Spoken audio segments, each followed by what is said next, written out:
सबसे पहली चीज है जनाब, आज का जो हमारा टॉपिक है वो है जी force on charge particle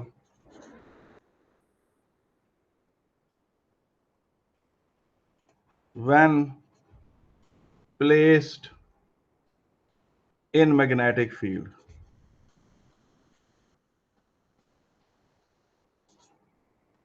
when placed और मूविंग, व्हेन मूविंग इन, ये भी कर लें आप। तो सबसे जो पहला पॉइंट है वो क्या है? फर्स्ट पॉइंट, सबसे फर्स्ट पॉइंट ये है कि ये नॉर्थ पोल है,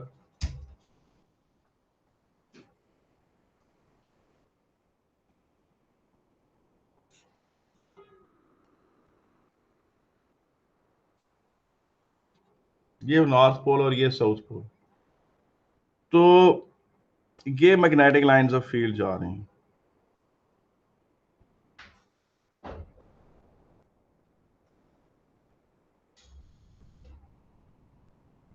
ये मैग्नेटिक लाइंस ऑफ फील्ड जा रही हैं। आपको पता है आउटसाइड द मैग्नेट नॉर्थ से साउथ जाती हैं। तो यहां पर अगर एक प्रोटॉन पड़ा हुआ है, if a proton is at rest over here, if a proton is at rest over here, इसको कितना फोर्स लगेगा? और अगर अगर एक इलेक्ट्रॉन पड़ा हुआ है तो उसको कितना फोर्स पड़ेगा? या इधर कोई पॉजिटिव आयन है या इधर कोई नेगेटिव आयन है। तो सबसे पहला पॉइंट ये है कि if a charged particle,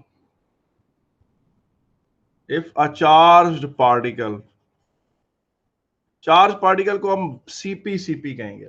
charge particle को हम क्या कहेंगे? सीपी कहेंगे इस पूरे लेक्चर में। If a charge particle is at rest in magnetic field,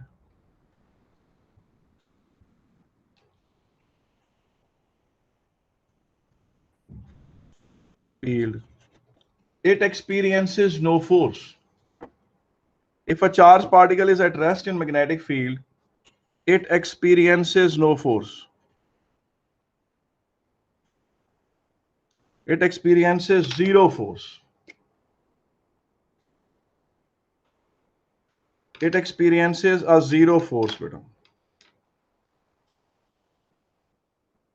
It experiences zero force. अगर चार्ज पार्टिकल एट रेस्ट है तो वो जीरो फोर्स को एक्सपीरियंस करेगा। If a charge particle is at rest तो वो क्या करेगा? जीरो फोर्स लगेगा। ये पहला पॉइंट है। If a charge particle is at rest it experiences a zero force. अब अगर magnetic field is at rest in magnetic field तो it experiences zero force। ये सबसे पहला पॉइंट।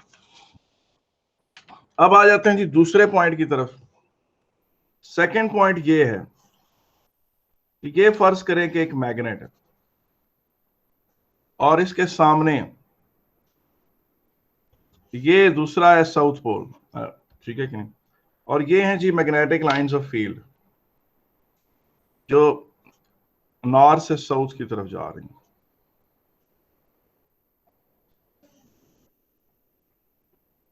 ये यूं, ठीक है। अब इसमें अगर कोई प्रोटॉन ऐसे पड़ा हुआ, ये प्रोटॉन इस तरफ को जा रहा है अगर, और ये कोई प्रोटॉन है जो इस तरफ को आ रहा है, ये कोई इलेक्ट्रॉन है जो या नेगेटिव आयन है जो इस तरफ को जा रहा है, ये कोई नेगेटिव आयन है जो इस तरफ को जा रहा है, इन सबको भी कोई फोर्स नहीं लगेगी। इन सबको भी कोई फोर्स नहीं लगेगी। सो इसका मतलब है कि when a charge particle moves parallel to the magnetic field it experiences no force. ठीक है ना? The magnetic field does not exert any force. Magnetic field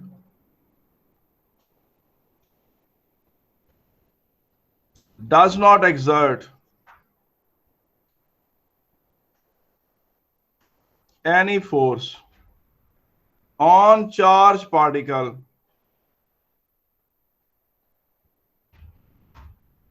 which is moving parallel to the field।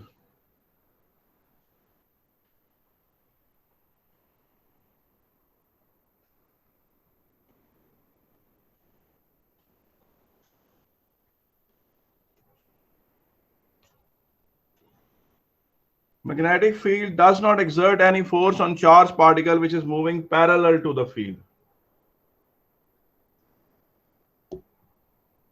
जो parallel field के parallel charge particles move कर रहे हैं उन्हें कोई फोर्स नहीं लगता। फर्स्ट पॉइंट ये है कि अगर चार्ज पार्टिकल रुका हुआ है मैग्नेटिक फील्ड में तो भी उसे कोई फोर्स नहीं लगेगा। If a charge particle is at rest in magnetic field it experiences zero force. If a charged particle is at rest in magnetic field, it experiences zero force. उसको कोई force, ये पहला point.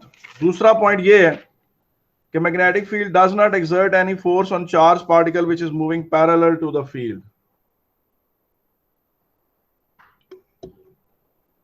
Magnetic field does not exert any force on charged particle which is moving parallel to the field. इस पे इसको इसके साथ कोई सिमिलर चीज है तो वो ये है, इसके साथ सिमिलैरिटी इस चीज की बनती है कि ये नॉर्थ पोल है, ये साउथ पोल है। अगर आप एक वायर ऐसे रख दें और वो यूं करंट कैरी कर रही है तो मैग्नेटिक फील्ड चूंकि उसके पैरेलल है, मैग्नेटिक फील्ड चूंकि उसके पैरेलल है, उस वायर पे भी कोई फोर्स नहीं लगता था।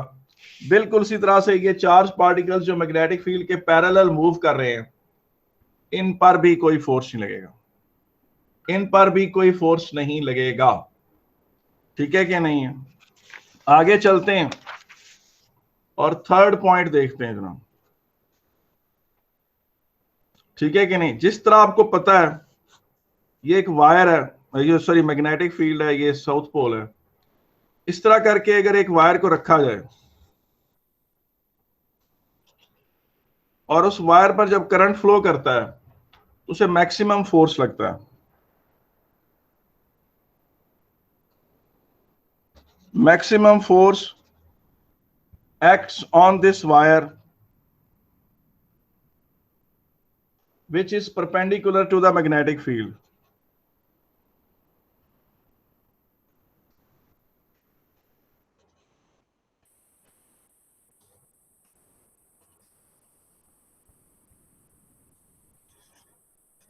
बिल्कुल इसी तरीके से जब एक चार्ज पार्टिकल पर वो यूं ऐसे 90 डिग्री पर एंट्री लगाएगा, एक चार्ज पार्टिकल 90 डिग्री पर एंटर होगा, यानी मैग्नेटिक फील्ड ये है और उसकी वेलोसिटी वेक्टर ये है और उन दोनों के दरमियान 90 डिग्री का एंगल है। Maximum force acts on it, maximum force उस पर लगता है बेटा, acts on this charge particle.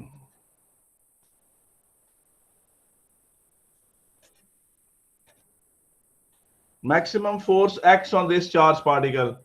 आप ये चार्ज पार्टिकल पर आप क्या कहते हैं 90 डिग्री पर जब ये एंटर होता है तो उस पर मैक्सिमम फोर्स लगता है। ठीक है कि नहीं? And this force is perpendicular to its velocity. आए जरा आप इसको समझते हैं। अब आप जरा सिचुएशन देखें।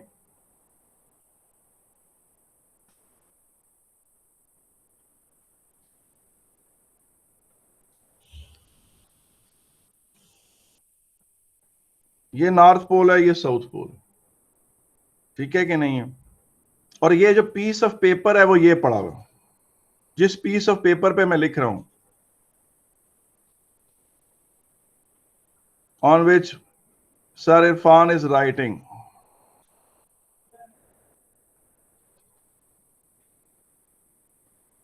तो मैग्नेटिक लाइंस ऑफ फील्ड यूं जा रही हैं ऐसे perpendicular to the paper, into the paper. मेरा पेन यहां ऊपर, यहां से मैं लिख रहा हूं। अब आपको समझ आ गई कि अब मैं क्या दिखाना चाह रहा हूं कि आप समझे जिधर ऊपर कैमरा है ना, जो ये कैमरा आपको देख रहा है, ये समझें कि फेस ऑफ नॉर्थ पोल है। तो ये है जी वो magnetic field into the white paper, ये है जी magnetic field into the white paper.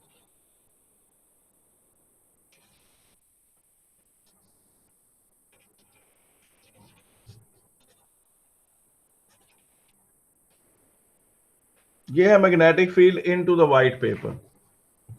अब यहां से फर्ज करें कि एक प्रोटॉन ऐसे एंटर हुआ, अब प्रोटॉन का ऐसे आना इज लाइक अ करंट। आपको पता है ये करंट है, ये क्या है, ये करंट है।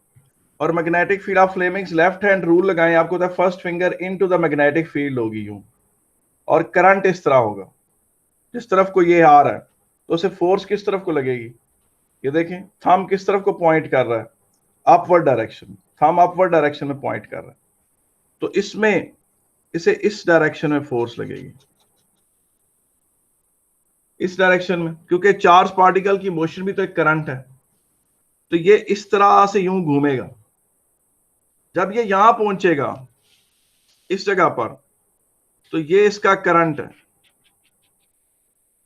ये इसका करंट अब ऐसे हो गया है, मैग्नेटिक फील्ड बदस्तूर अंदर की तरफ है, फोर्स उसी तरफ लगेगा यूं। फकीर मगर चौधरी जी बिल्कुल, ये मैग्नेट, ये फोर्स यूं लगेगा इसको।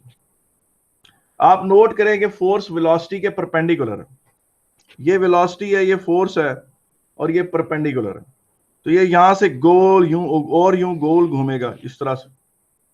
जब ये यूं गोल इस तरह से घूमेगा तो फिर ये देखें अब इसका वेलोसिटी इस डायरेक्शन में, तो ये करंट हो गया, ये मैग्नेटिक फील्ड हो गया, ये फोर्स इस तरफ को हो गई यूं। फोर्स आप नोट करें सेंटर ऑफ द सर्कल की तरफ लग रहा है, नतीजतन ये दोबारा डायरेक्शन चेंज करेगा और यहां से फिर यूं बाहर निकल जाएगा स्ट्रेट। इसका मतलब ये है कि जो पहली बात हमें पता चली वो ये है कि when a charge particle enters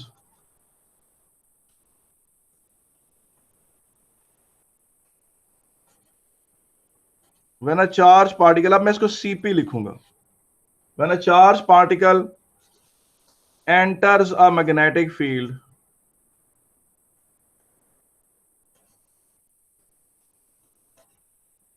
at 90 degree to the field,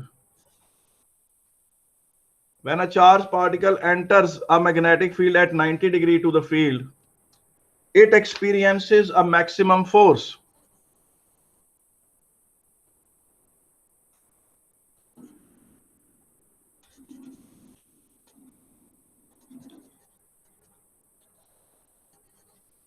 It experiences maximum force.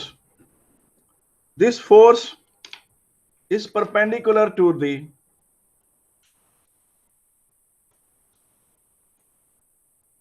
ये निशान परपेंडिकुलर का है, to the velocity of charged particle, and it is also perpendicular to magnetic flux density. Magnetic flux density के भी perpendicular है। This force is perpendicular to velocity of charge particle and perpendicular to the magnetic flux density. अब उसके बाद क्या होगा, this force makes the charge particle go round in a circle.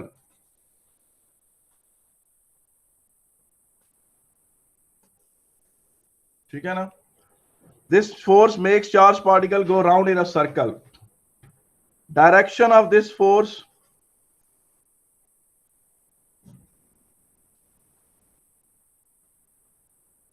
is given by Fleming's left hand rule.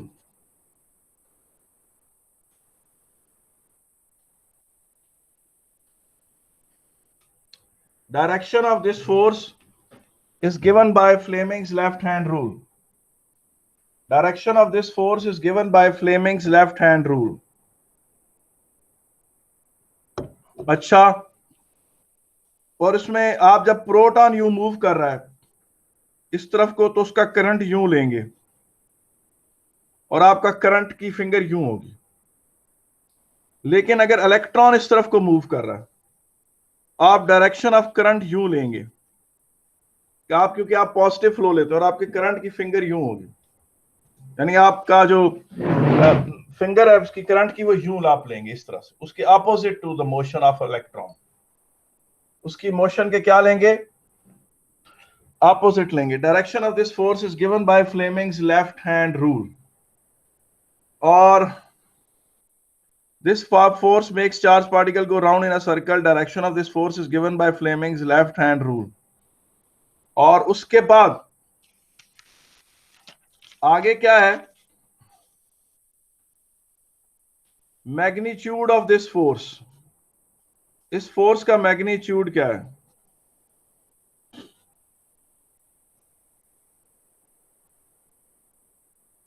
Magnitude of this force, इस force का जो magnitude है वो क्या है, वो मैं बताना चाहूंगा। Magnitude of this force, magnitude of this force is directly proportional to magnetic flux density. जितना स्ट्रॉन्ग मैग्नेट होगा बेटा, जितना स्ट्रॉन्ग मैग्नेट होगा उतना बड़ा फोर्स लगेगा। जितना स्ट्रॉन्ग मैग्नेटिक फील्ड होगा, जितनी मैग्नेटिक फ्लक्स डेंसिटी स्ट्रॉन्ग होगी, उतना ज्यादा बड़ा फोर्स होगा। और ये force directly proportional to the charge of charge particle भी है। चार्ज पार्टिकल का चार्ज ज्यादा होगा तो उसको भी ज्यादा बड़ा फोर्स लगेगा। और ये force directly proportional to velocity of the charge particle है, क्योंकि चार्ज पार्टिकल की वेलोसिटी जो है वो ज्यादा होना इस चीज की बात है कि उसका करंट ज्यादा है। इस तरह आपको पता ना, आपने पढ़ा था force is directly proportional to current, उसमें ये दोनों फैक्टर आ जाते हैं। चार्ज पार्टिकल का चार्ज ज्यादा होना, तो वो चार्ज पार्टिकल जब मूव करेगा इट रिप्रेजेंट्स बिगर करंट, और उसकी जब वेलोसिटी ज्यादा होगी तो तब भी, अच्छा मैं बताता हूं उसके बारे में, और वेलोसिटी ज्यादा होगी तो तब भी उसका वो ज्यादा होगा, क्या कहते हैं, करंट ज्यादा होगा। तो ये दोनों फैक्टर, अब इनको मिलाएं तो this force is given by B Q V. इस फोर्स को कहते हैं बी क्यू वी, ठीक है ना। Force acting on a charge particle in magnetic field, B Q V है, where B is the magnetic flux density, Q is the charge of the charge particle and V is the velocity, ठीक है। अब आप ये चीज देखें कि अच्छा बंदा सोच सकता है कि why this force acts, why this force acts, जी आप कह सकते हैं कि ये फोर्स क्यों एक्ट कर सकते, ये लगता ही क्यों, चार्ज पार्टिकल से मैग्नेटिक फील्ड को क्या दुश्मनी है बेटा, चार्ज पार्टिकल से मैग्नेटिक फील्ड को क्या दुश्मनी है, क्यों नहीं वो, क्यों उस पर लगता है, उसका जवाब सुन लें। वो ये जवाब है इसका, व्हाई दिस फोर्स एक्ट्स, ठीक है ना, व्हाई दिस फोर्स एक्ट्स, ठीक है कि नहीं बेटा। ये इस तरह से है कि this force acts because of the interaction of the two field. ये देखें, ये एक चार्ज पार्टिकल है, ये रुका हुआ चार्ज पार्टिकल है, तो कोई मसला ही नहीं, रुका हुआ है, ठीक है। लेकिन ये एक मूविंग चार्ज पार्टिकल है। जब मूविंग चार्ज पार्टिकल जो है वो एक करंट को रिप्रेजेंट करता है, represents a current, moving charge particle current को रिप्रेजेंट करता है। अब जब वो करंट को रिप्रेजेंट करता है तो थंब जो है वो करंट की तरफ, तो कर्ल ऑफ फिंगर किसको इंडिकेट करेगा, मैग्नेटिक लाइंस ऑफ फील्ड को, तो उसके गिर्द circular magnetic lines of field establish हो जाएंगी यूं। इसका मतलब है कि जिस तरह प्लैनेट सैटर्न नहीं होता, a moving charge particle has circular magnetic field around it.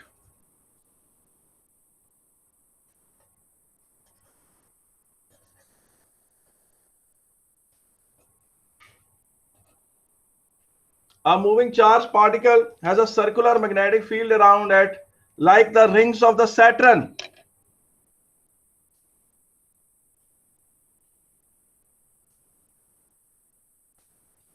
Like the rings of the planet Saturn. Planet Saturn के जिस तरह रिंग्स हैं इस तरह से, ठीक है। अच्छा अब आगे देखें,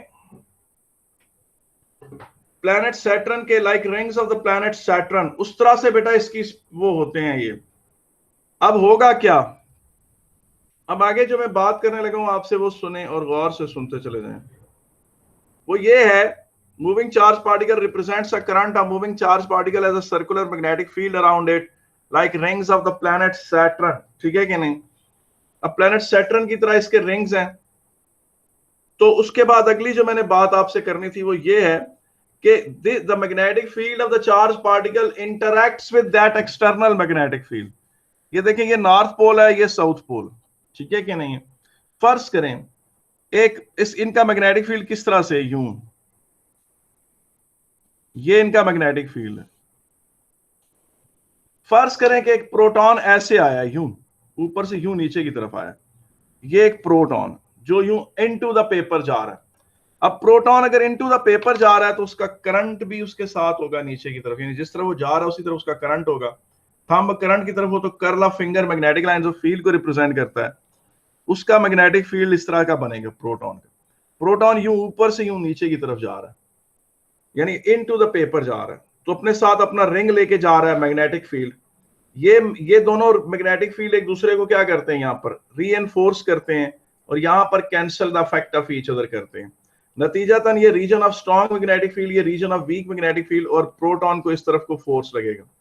तो बेटा द मैग्नेटिक फील्ड ऑफ, ये जो मैग्नेटिक एक्सटर्नल मैग्नेटिक फील्ड है प्रोटॉन के लिए, तो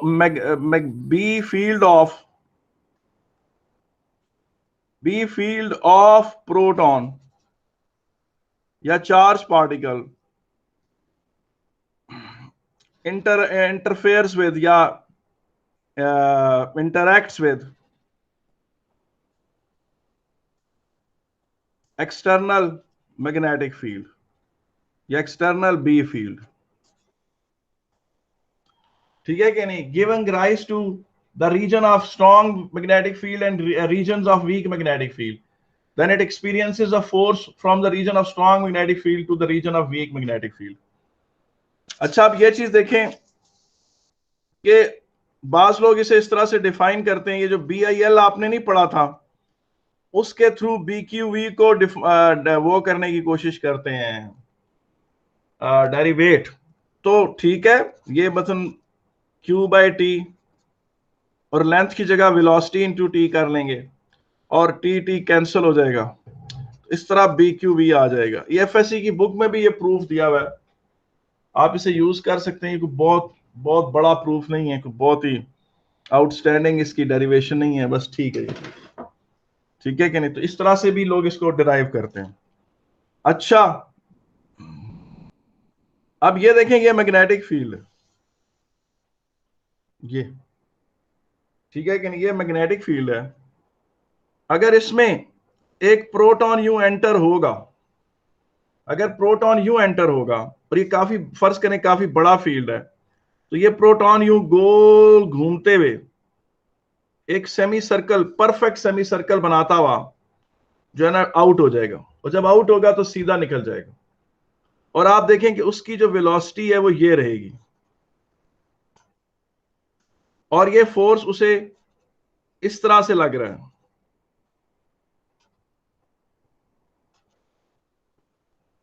और ये फोर्स मुसलसल वेलोसिटी के क्या है बेटा, परपेंडिकुलर है।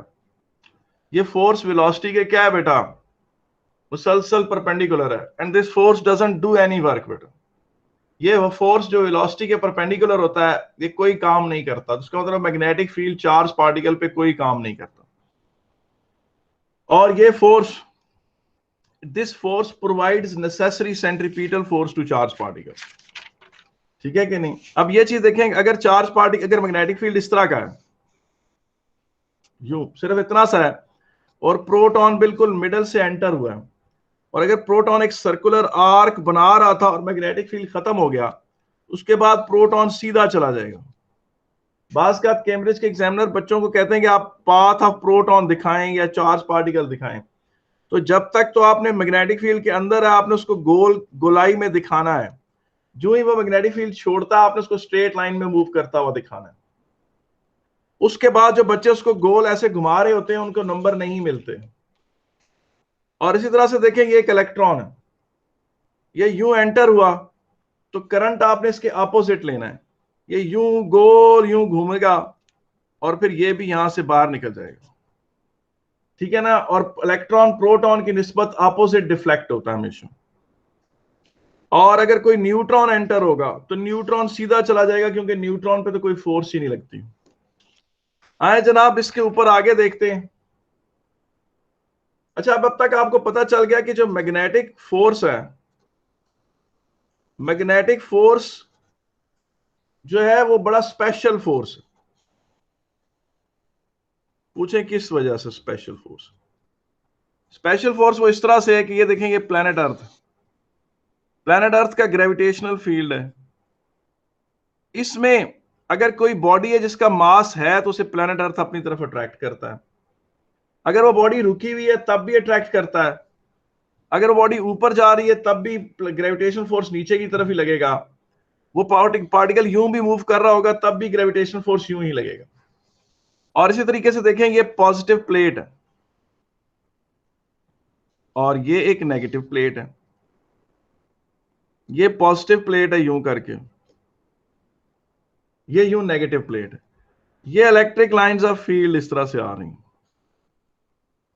ये इलेक्ट्रिक लाइंस ऑफ फील्ड क्या आ रही हैं? यूं आ रही हैं। ठीक है कि नहीं? ये इलेक्ट्रिक लाइंस ऑफ फील्ड है। अब इसमें देखें, ये एक प्रोटॉन है, तो ये रुका हुआ भी है तब भी इसे फोर्स लगेगा। ये इस तरफ को मूव कर रहा है तब भी इसे नीचे की तरफ फोर्स लगेगा। ये अगर ऊपर जा रहा है तब भी इसे नीचे की तरफ फोर्स लगेगा। अगर इसने ऐसे एंट्री मारी है तब भी इसको इस तरफ को फोर्स लगेगा। इधर से आया तब भी इसे इस तरफ को फोर्स लगेगा। लेकिन मैग्नेटिक फील्ड बड़ा स्पेशल फोर्स है, बड़ा नखरे वाला फोर्स है। It only acts, it only acts when on a moving charge particle. It only acts on a moving charge particle. उसके अलावा ये किसी पर लगता ही नहीं है। रुके हुए चार्ज पार्टिकल पर तो लगता ही नहीं है। और मूविंग चार्ज पार्टिकल भी कौन सा? It only acts on a moving charge particle which has some component of velocity perpendicular to the field, which has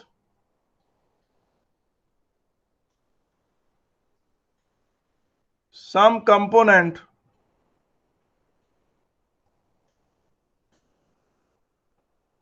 of velocity perpendicular to the magnetic field.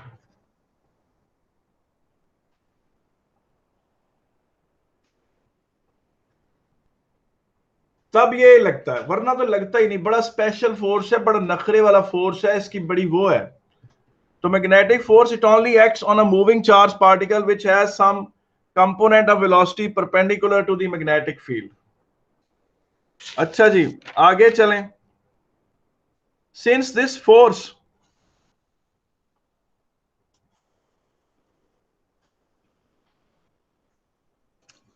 provides necessary centripetal force,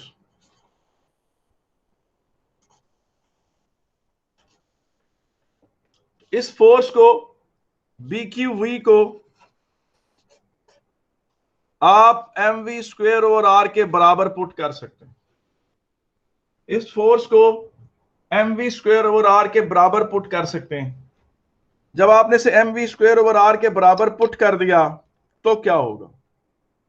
ये वाली velocity इसका square उड़ा देगी और BQ जो है वो किसके बराबर होगा? mv ओवर आर के। और r बराबर किसके है? mv ओवर BQ के। r बराबर किसके है? mv ओवर BQ के बराबर। r बराबर किसके है? mv ओवर BQ के। यहां से पूछे क्या बातें पता चलना शुरू हुई। पहली बात यह है कि किसी भी चार्ज पार्टिकल का जो रेडियस है वो उसकी मास से प्रोपोर्शनल है। ये कैसे? मिसाल के तौर पर ये देखें, ये है जी magnetic field into the white paper. ये है जी magnetic field into the white paper. यानी इसका मतलब है कि नॉर्थ पोल ऊपर है जहां कैमरा है और टेबल के नीचे साउथ पोल है, और मैग्नेटिक लाइंस ऑफ फील्ड यूं जा रही हैं। उनको आप एक क्रॉस से शो करते होते हैं अमूमन जब भी आपने दिखाना हो। अब मैं यहाँ क्रॉस बनाकर टाइम नहीं मैं जाया करना चाह रहा, ठीक है कि नहीं? यूं। और ये देखें, ये एक प्रोटॉन है और ये एक अल्फा पार्टिकल है। और दोनों की स्पीड सेम, एक स्पीड से दोनों ने मैग्नेटिक फील्ड में एंटर हुए हैं, आप देखेंगे कि radius is directly proportional to mass, तो प्रोटॉन एक छोटे रेडियस में घूमेगा, प्रोटॉन एक छोटे रेडियस में घूमेगा। अगर दोनों की स्पीड सेम है तो अल्फा पार्टिकल जो है, क्योंकि उसका मास ज्यादा है, तो वो बड़े रेडियस में घूमेगा।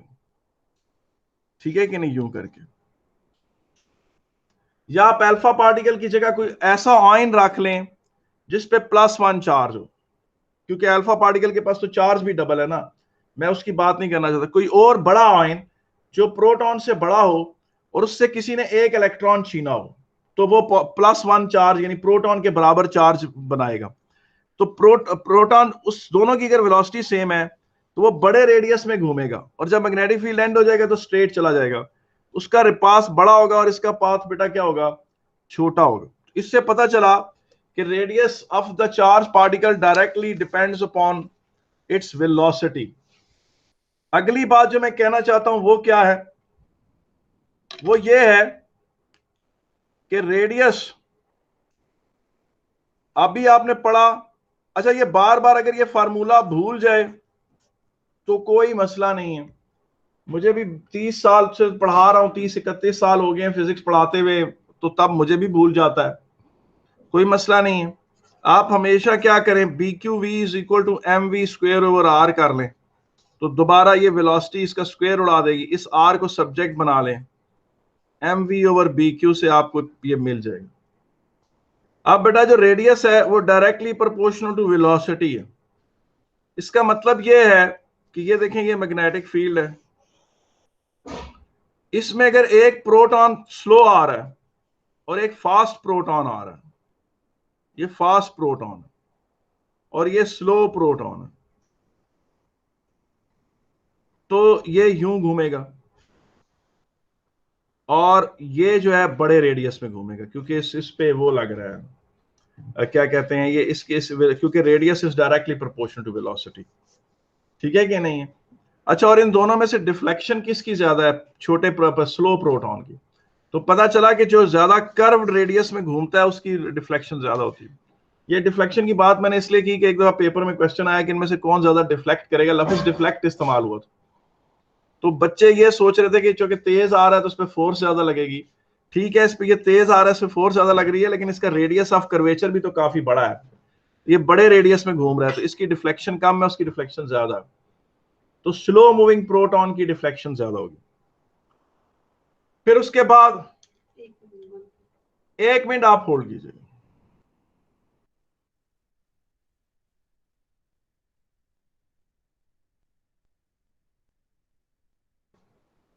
अच्छा, उसके बाद आप ये चीज देखें कि R is inversely proportional to magnetic flux density. इसका मतलब ये है कि ये फर्ज करें एक 1 टेस्ला का मैग्नेटिक फील्ड, और ये अगर फर्ज करें 0.5 टेस्ला का मैग्नेटिक फील्ड है, तो सेम स्पीड से आया हुआ प्रोटॉन इसमें ज्यादा कर्व पाथ में मूव करेगा, और इसमें वही प्रोटॉन जरा बड़े रेडियस में घूमता हुआ बाहर निकल जाएगा, और उसका मैग्नेटिक फील्ड के अंदर सिर्फ ये पाथ सर्कुलर होगा।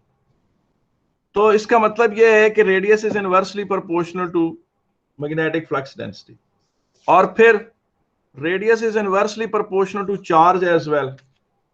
चार्ज के साथ इसकी इनवर्स प्रोपोर्शन से का क्या तल्लक है जनाब? चार्ज का इसके साथ इनवर्स प्रोपोर्शन का तल्लक ये है कि जाहिर है अगर आप फर्ज करें एक नियॉन का आयन है, नियॉन से एक इलेक्ट्रॉन छीन लें तो वो +1 हो जाता है, और 2 इलेक्ट्रॉन छीन लें तो वो डबल पॉजिटिव हो जाता है। अगर फर्ज करें ये कोई मैग्नेटिक फील्ड यहां से नियॉन आयन ऐसे आकर यूं टकराता है, इस तरह से घूमता है, इधर कहीं फोटोग्राफिक फिल्म पे लगता है, तो डबल कर देंगे उसको चार्ज, तो वो और छोटे रेडियस में घूमेगा। उससे एक इलेक्ट्रॉन और छीन लेंगे तो वो छोटे रेडियस में घूमेगा। क्यों? क्योंकि radius is inversely proportional to charge. आए दोबारा वापस आ जाए जनाब, ये R is equal to M V over B Q. मुझे बताएं, किसी ने कोई बात पूछनी हो तो मैं हाजिर हूं। बेटा किसी ने कोई बात पूछनी है तो मैं हाजिर हूं।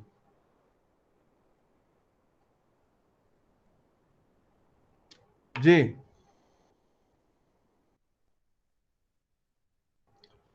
जी, किसी ने कोई बात पूछनी है तो मैं हाजिर हूं। अच्छा, ये बात ने पूछा है कि चार्ज मैग्नेटिक फील्ड में कंप्लीट सर्कुलर पाथ कर सकता है, तो जी कर सकता है, लेकिन वो तब के जब वो इस तरह से हो। मिसाल के तौर पे बाज डिवाइसेस ऐसी हैं, ये देखें, ये एक यूनिफॉर्म डी शेप्ड ऑब्जेक्ट, ये पॉजिटिवली चार्ज है और ये नेगेटिवली चार्ज है, और magnetic field into the paper. अब यहां पर एक प्रोटॉन पड़ा हुआ, ये प्रोटॉन इस तरफ को एक्सेलरेट करता है, इस तरफ को क्या करता है, एक्सेलरेट करता है नेगेटिव प्लेट की तरफ, नेगेटिव डी की तरफ। तो जब वो इस तरफ मूव कर रहा होता है तो मैग्नेटिक फील्ड उसको ऊपर से लग रही होती है, तो उस पर जो मैग्नेटिक फील्ड की वजह से यूं फोर्स लगेगा यूं, तो वो इस तरह घूमेगा यूं। ठीक है कि नहीं? जब वो यूं जाता है तो उसी इंस्टेंट पे जब वो इधर पहुंचता है तो ये प्लेट पूरी पॉजिटिवली चार्ज हो जाती है और ये वाली प्लेट नेगेटिवली चार्ज हो जाती है। तो नतीजतन वो यूं मुड़ता है इस तरह से, और फिर मैग्नेटिक फील्ड और चार्ज की अल्टरेशन से वो गोल गोल घूमता रहता है। मैं इसकी डिटेल में भी नहीं जाना चाह रहा था, इसलिए मैंने इसका ज़िमनन जिक्र कर दिया। तो ऐसी डिवाइसेस हैं जिसमें अल्टरनेटिंग मैग्नेटिक फील्ड लगाकर, अल्टरनेटिंग इलेक्ट्रिक फील्ड लगाकर और एक कांस्टेंट मैग्नेटिक फील्ड लगाकर चार्ज को सर्कुलर मोशन में घुमाया जाता है कंप्लीट। अगर आप कहें कि जी किसी मैग्नेटिक फील्ड में एंटर होकर सर्कुलर मोशन करे, तो वो ये हो सकता है कि आप प्रोटॉन को यहां से एंटर करवाएं ऐसे, और यहां से एंटर करें और वो यूं यूं फिर गोल गोल, एक पॉसिबिलिटी है कि वो घूमे। यानी उसको अगर तो आपने ये मैग्नेटिक फील्ड इस तरह से है और यहां से एक प्रोटॉन एंटर हुआ, तो वो तो गोल यूं घूमता हुआ हमेशा सेमी सर्कल बनाता हुआ निकल जाएगा। लेकिन फिर आपको इस तरह का मैग्नेटिक फील्ड बनाना पड़ेगा ऐसे करके, और उसको यहां से एंटर कराना पड़ेगा, फिर पॉसिबिलिटी है वो गोल गोल घूमे। या वो ऑलरेडी उस मैग्नेटिक फील्ड के अंदर था और उसने अपनी मोशन यूं यूं यूं यूं यूं यूं शुरू की, वो बात, तब वो सर्कुलर मोशन कर सकता है। मैं इन चीजों में भी पढ़ना नहीं चाहता या इन डिटेल्स में उसको मैं डिस्कस नहीं करना चाहता, इसलिए मैं इसको बादल ना ख्वास्ता थोड़ा अवॉइड करूं। आखिरी बात जो मैंने करनी है वो ये है कि ये नॉर्थ पोल है और ये साउथ पोल है। ठीक है कि नहीं? अगर एक प्रोटॉन यूं एंटर हो तो उसकी ये वाली वेलोसिटी की वजह से उसे फोर्स लगेगा और ये वाली वेलोसिटी उसे आगे लेके जाएगी, ये तो सीधी आगे की तरफ लेगी, तो वो यूं यूं मूव करेगा, हेलिकल पाथ बनाएगा। ठीक है कि नहीं? आपको पता 1980s में कैम्ब्रिज में एक न्यूमेरिकल आया हुआ जिसमें ये डिस्टेंस कैलकुलेट करने को दिया गया, वो अच्छा खासे मुश्किल पेपर होते थे उस वक्त। तो हेलिकल पाथ बनाएगा। तो बहरहाल अगर फर्ज करें, अगर प्रोटॉन यूं एंटर होता है और ये मैग्नेटिक फील्ड इंटेंसिटी है, तो जो उसकी वेलोसिटी का परपेंडिकुलर कंपोनेंट है, ये वाला कंपोनेंट v sin थीटा, ये मैटर करेगा, और उसको जो फोर्स लगेगी वो इस परपेंडिकुलर कंपोनेंट की वजह से लगेगी। Force is equal to B Q V sine theta, force is equal to B Q V sine theta जनाब। यूं करके इस तरह से ये लगेगी और ये तब बात बनेगी। आगे चलते हैं। अगली जो मैंने आपसे बात करनी थी वो ये थी कि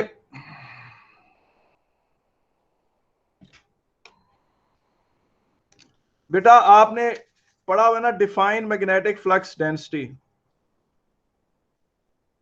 डिफाइन मैग्नेटिक फ्लक्स डेंसिटी आपने F is equal to B I L से की थी, उसे आप F is equal to B Q V से भी डिफाइन कर सकते हैं, और B is equal to F over Q we.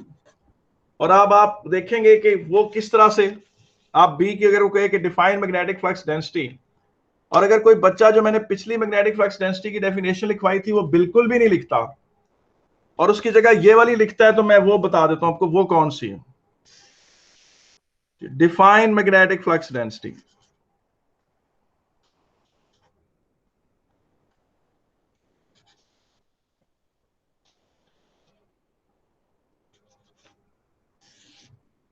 वो होगी कि when a charge particle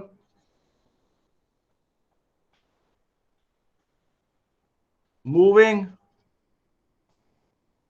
enters a magnetic field at constant at 90 degree, ठीक है ना, magnetic force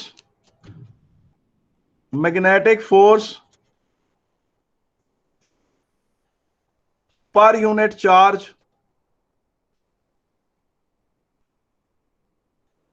per unit velocity, यानी जो यूनिट्स पर सेकेंड्स के हिसाब से आ रही हो, per unit velocity experiences of magnetic force per unit charge per unit velocity is called magnetic flux density.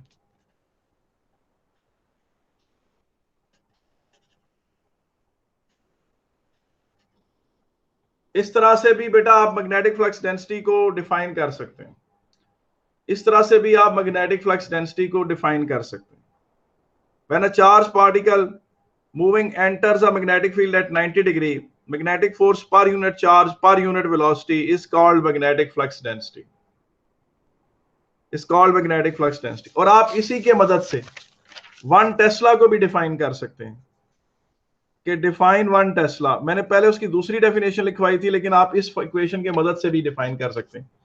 आपको होता है B is equal to, marking scheme आप खोल के देखेंगे तो उसमें दोनों का तस्करा है. 1 tesla 1 newton over 1 coulomb into 1 metre per second square. तो आप कहेंगे the magnetic flux density is said to be 1 tesla when a charge particle enters a magnetic field traveling at 1 meter per second and having a charge of plus 1 coulomb experiences a force of 1 newton.